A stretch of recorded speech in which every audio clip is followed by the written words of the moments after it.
okhuluma njengamanje umuntu useni wakamnguni ozalelwe endaweni yakhona kwaMakhutha wakhulelwa kwaMakhutha. Nami kwenzekile ke endleleni yami ukukhula la umuntu kwabakhona oyizo ku TV. Umuntu waphinduka kwaba uChester waselokishini. Leyo nto yagcina imholele ejele, wagcina umuntu ekhulele ejele, ngingasho ngingabeka kanjalo nje. Le yagcina ngifaka ejele kwaba yimeta nekidnapping.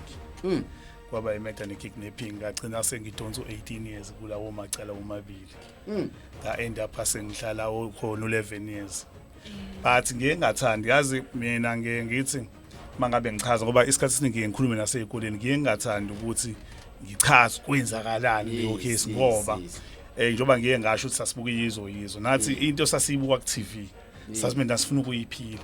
So njengoba ngeke ngihambele izikole zamakhutha abantu izingane eziningi ziyayazi umuntu usenibhizi yabo sekusoma business akaseyena lo muntu useni. So uzocabanga ukuthi leya ndlela engadlula kuyona imnandi yabo. So ngibafihlele leyo ndlela ngibese ngibatshethi ngihlalile ejele ngezwe lo mzima nalubi yabo.